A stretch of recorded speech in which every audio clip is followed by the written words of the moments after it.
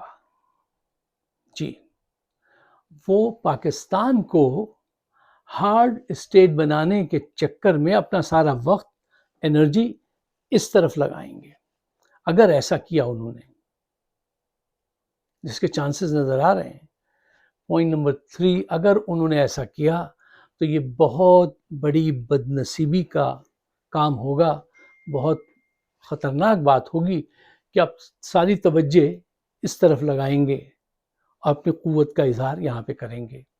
اچھا, میں یہ بھی جانتا ہوں, مانتا ہوں کہ آپ کے پاس اتنی قوت ہے کہ آپ اپنی قوت سے, ظاہر بات ہے ایک فوج 6 لاکھ فوج کی قوت ہے, آپ لاکھوں لوگوں کو 1-2 دن میں مار سکتے ہیں, یہ قوت ہے. اور اب عوام آپ کو ایسا کرنے نہیں دیں گی, ہم آپ کو ایسا کرنے نہیں دیں گے. دیکھیے صاحب, سیدھی سی بات ہے عاصم منیر صاحب, اگر آپ پاکستان کو بدلنا چاہتے ہیں تو آپ کو پہلے اپنی سوچ بدلنی ہوگی, اپنی اپروچ بدلنی ہوگی. جب تک یہ سب کچھ سوچ اور اپروچ نہیں بدلیں گے, پاکستان نہیں بدلے گا. آپ ایک بہت بڑی خانہ جنگی کا آغاز کر بیٹھیں گے. دیکھیے صاحب, یہ بڑی سیدھی سی بات میں آپ سے عرض کرتا ہوں, سادہ سی بات ہے. منفی سوچ کے ساتھ مثبت رزلٹ پروڈیوس نہیں کیے جا سکتے. آپ کا لباس, آپ کی کار 2025 کی ضرور ہے, لیکن آپ کی سوچ جو ہے وہ ابھی تک 1960 والی ہے. اور آج زمانہ بدل چکا ہے, آپ اس کا احساس کیجئے. حتیٰ کہ میں یہ دیکھتا ہوں کہ پاکستان کی فوج میں جو کچھ پڑھایا جا رہا ہے اور جو ذہن تیار کیے جاتے ہیں, وہ اتنے پرانے کورسز, اتنی پرانی سوچ ہے کہ خدا نخواستہ اگر کسی بڑے ملک سے واسطہ پڑ جائے تو یہ سب بیکار چلے جائیں گے. اتنی چینج کی ضرورت ہے کہ میں یہاں پہ اس کو ڈسکس نہیں کرنا چاہیے جو کچھ میرے علم میں ہے. اور اب جو کچھ یہ کرنا چاہ رہے ہیں وہ بھی یہاں کے سارے اداروں, سارے لوگوں کے علم میں ہے کہ اب آپ کیا پلان کر رہے ہیں. بہت خطرناک سوچ ہے جو وقت ان کے ذہن میں ہے, اور اس کو ہمیں ان کو سمجھانا چاہیے. ہم ان سے کوئی بدتمیزی نہیں کر رہے, میں بدتمیزی کا تو قائل نہیں ہوں, لیکن ہاں سچ بات کہنے کا ضرور خیال کرتا ہوں. امام حسین علیہ السلام نے کہا تھا کہ جتنی دیر سے کھڑے ہو گے نا ظلم کے خلاف, اتنی زیادہ قربانی دینی پڑتی ہے. یہ پراپر وقت ہے کہ پورے پاکستان کو اس ہارڈ اسٹیٹ کے خلاف, اس کنسیپٹ کے خلاف کھڑے ہونا چاہیے. دیکھو, ان کو سمجھائیے آپ.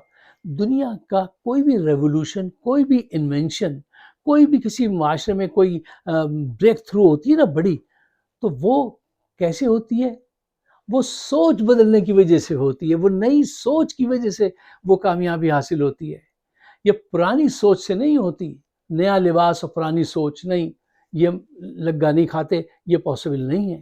جب آپ کسی سیاسی مسئلے کا حل ڈھونڈتے ہیں اور فرض کیجئے کہ بہت سارے لوگ بیٹھے ہوئے ہوں, تو آپ میں سے وہی شخص کامیاب ہوتا ہے جو یونیک حل لے کر آتا ہے اور سچا حل لے کر آتا ہے. اور اگر سب لوگ ایک ہی جیسا سوچ رہے ہیں تو کہتے ہیں نا, اس کا مطلب ہے nobody is thinking then. آپ ڈفرینٹ سوچتے ہیں اور سچا سوچتے ہیں. جھوٹے حقائق سامنے رکھ کر, کرپٹ لوگوں کو ساتھ ملا کر آپ کوئی بہتری کا کام نہیں کر سکتے. اس کے لیے ضروری ہے کہ آپ اپنی سوچ بدلیں. اچھا, تبدیلی لانے کے لیے دیکھیے حوصلے کی بڑی ضرورت ہوتی ہے. جو حوصلہ دکھاتا ہے وہ اپنے مسائل سے باہر نکل جاتا ہے, اور جو حوصلہ نہیں دکھاتا وہ پھنسا رہتا ہے.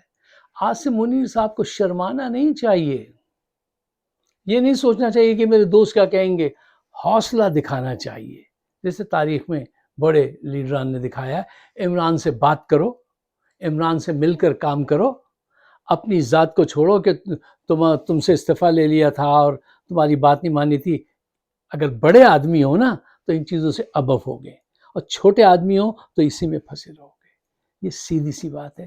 تبدیلی ممکن ہے عاصم صاحب، تبدیلی ممکن ہے، آپ کو صرف سوچنے کا انداز بدلنا ہوگا۔ میں اکثر آپ سے کہتا ہوں ہمارے جرنیل جو ہیں وہ چیزوں کو ویسے نہیں دیکھتے جیسی وہ ہیں، ویسی دیکھتے ہیں جیسی یہ دیکھنا چاہتے ہیں۔ تو اس سے بڑی بدعقلی نہیں ہو سکتی۔ آج کے حالات کو یہ ویسے دیکھ رہے ہیں جیسے یہ دیکھنا چاہتے ہیں، اور حقائق کیا ہیں پوری دنیا دیکھ رہی ہے۔ ان کو تو وہی نظر آتا ہے جو نقوی بتائے گا، یہ جو گماشتے ہیں ادھر ادھر وہ بتائیں گے۔ یہ بہت بہت بڑی بدنصیبی ہوتی ہے۔ اکثر ہمارے ڈکٹیٹرز جو ہیں وہ اسی میں پتہ ہیں نباز پھنس جاتے ہیں۔ یہ نباز نہیں ہے، وقت کی آہٹ کو، چال کو، آنے والے دنوں کے سراغ کو یہ نہیں پہنچ پاتے، بس یہ اپنی جی حضوری کرواتے رہتے ہیں، اور ان کو ایسے لوگ مل جاتے ہیں جو ہر وقت جی حضوری کرتے ہیں۔ اچھا خیر، دیکھیے بلوچوں اور پٹھانوں کے گلوں میں غداری کے سرٹیفکیٹ ڈال کر آپ انہیں شوٹ کر کے امن قائم نہیں کر سکتے۔ ہم ایسا نہیں ہونے دیں گے، پاکستان کی عوام ایسا نہیں ہونے دے گی، یہ بات یاد رکھیے گا۔ ایک دفعہ خدا نہ خواستہ آپ اس سمت میں چلے گئے نا تو ویتنام کو بھی لوگ بھول جائیں گے اور آپ کا وہ انجام ہوگا۔ امن قائم ہوتا ہے میرے عزیز سوچ بدل کر۔ تاریخ گواہ ہے، یا روس کی تاریخ دیکھ لیجیے، وہ کیا نام تھا ان کا، میخائیل گورباچوف، جب تک وہ ان کی سوچ یہ ہوتی تھی نا کہ ہر چیز کو کنٹرول کر لو، وہ ناکام رہے۔ جب انہوں نے اپنی سوچ ریفارمز کی طرف لائے تو وہ امر ہو گئے، تاریخ میں اچھے نام سے یاد کیے جائیں گے۔ ونسٹن چرچل جو کلونیلزم کا شکار سوچ تھی، ٹھیک ہے نا، فرسٹ ورلڈ وار میں اس کی سوچ کیا تھی، سیکنڈ ورلڈ وار آتے تک وار ٹائم ویژنریز جو سوچ پیدا ہوئی، تو اس نے ان کا وہ جو امپیریلزم جو ہے اس کو پیچھے کیا، اور وہ ایک نئی سوچ کے ساتھ ایک نیا انسان بن کر سامنے آیا۔ ابراہم لنکن، ان سے تو اچھی طرح سے واقف ہے نا۔ شروع کی آپ ہسٹری پڑھیے، امریکن ہسٹری میں پڑھتے ہیں پڑھاتے ہیں کہ جناب ان کی سوچ صرف ایک ہی دلچسپی ایک ہی تھی کہ بس اپنے ملک کو جو ہے نا وہ یونائٹ رکھو، ان کے ساتھ جو کچھ بھی ہو رہا ہے سول وار میں اس کی طرف ان کی توجہ نہیں تھی۔ جب انہوں نے سول وار کی طرف، جب بہت زیادہ گہری ہو گئی سول وار، جب انہوں نے اس کی طرف توجہ دی، ان کی سوچ بدلی، اور انہوں نے کہا نہیں، یہ ظلم نہیں کرنا چاہیے، ان کو ان کا حق ملنا چاہیے، تو کیا ہوا؟ امریکہ کی تاریخ بدل گئی اور وہ ہمیشہ کے لیے امر ہو گئے۔ عاصم منیر صاحب بلوچوں کو ان کا حق دے کر پاکستان کو محفوظ کر سکتے ہیں، عمران کو رہا کر کے فیئر الیکشن کرا کے امر ہو سکتے ہیں، اور پوری فوج کا دوبارہ ایک کردار جس کو ہم ہر وقت سلوٹ کرتے تھے وہ دوبارہ واپس آ سکتا ہے۔ ایک دفعہ آپ فیئر الیکشن کرائیے، مل کر کام کیجئے، اور اگر آپ نے لوگوں کا خون بہانے والی لسٹ بنائی، ہمیں پتہ ہے آپ کے پاس اتنا اسلحہ ہے کہ آپ کئی لاکھ لوگوں کو مار سکتے ہیں، لیکن کامیابی نہیں ملے گی۔ آپ یہ تعین کر لیجئے نا، میں نے شروع میں کہا آپ کہاں کھڑے ہونا چاہتے ہیں، ہٹلر کی لسٹ میں یا ابراہم لنکن کی لسٹ میں کھڑے ہونا چاہتے ہیں؟ پاکستان کو آج ابراہم لنکن کی ضرورت ہے، عاصم منیر کی نہیں، ہٹلر کی نہیں، موسولینی کی نہیں۔ ایسے لوگوں کی ضرورت نہیں ہے، ان معاملہ فہم لوگوں کی ضرورت ہے جو معاملے کو سمجھیں، جیسے حالات ہیں ویسے ہی ان کو دیکھیں، لوگوں کے کہنے پہ نہیں جانا چاہیے۔ میں اکثر دوستوں سے کہتا ہوں ایک دوسرے کے لیے کہ آ کے کہتے ہیں صاحب ان کے لیے تو انہوں نے یہ بتایا تھا، نہیں، دوسروں کے ایکسپیریمنٹ میں لوگوں کو مت پرکھو، خود سمجھو، خود ڈیل کرو، پھر تمہیں پتہ چلے کہ سچ کیا ہے۔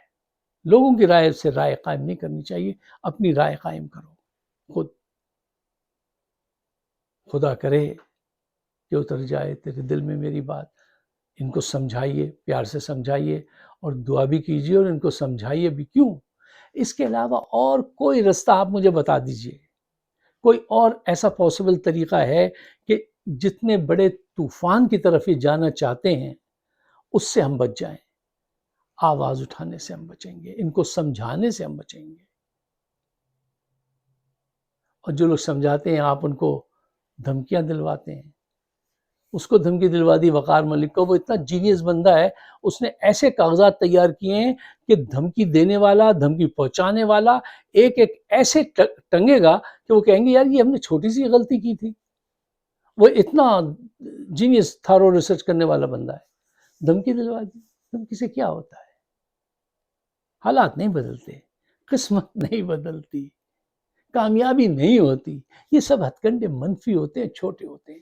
دعا کیجئے کہ ان کی بات سمجھ میں آ جائے. اگر میری بات آپ کی سمجھ میں آتی ہے تو برائے مہربانی اس کو شیئر ضرور کیجئے تاکہ ہم ابھی سے رائے عامہ ہموار کریں اور اس ظلم کو جو ان کے ذہن میں بسا ہوا ہے اس کو وقوع پذیر ہونے سے پہلے ہم روک سکیں. آپ سب کا بہت بہت شکریہ.